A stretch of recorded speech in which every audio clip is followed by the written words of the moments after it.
हाँ, यो हाम्रो बिलौरी नगरपालिका 6 देखि हाम्रो दाइ हेमराज राणाजी यो उखु लगाउँदै हुनुहुन्छ र यो उखु चाहिँ 23 हो यो उखुको नाम। अनि अहिले यहाँसम्म एउटै एकचोटि लगाएर चाहिँ 3 चोटि चाहिँ फलाउने गर्दछन्।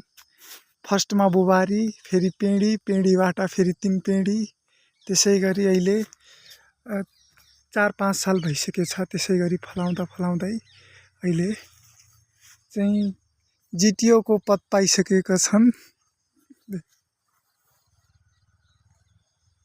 कैसे बंद ले कर लिए अपने बंद दिखाई दे।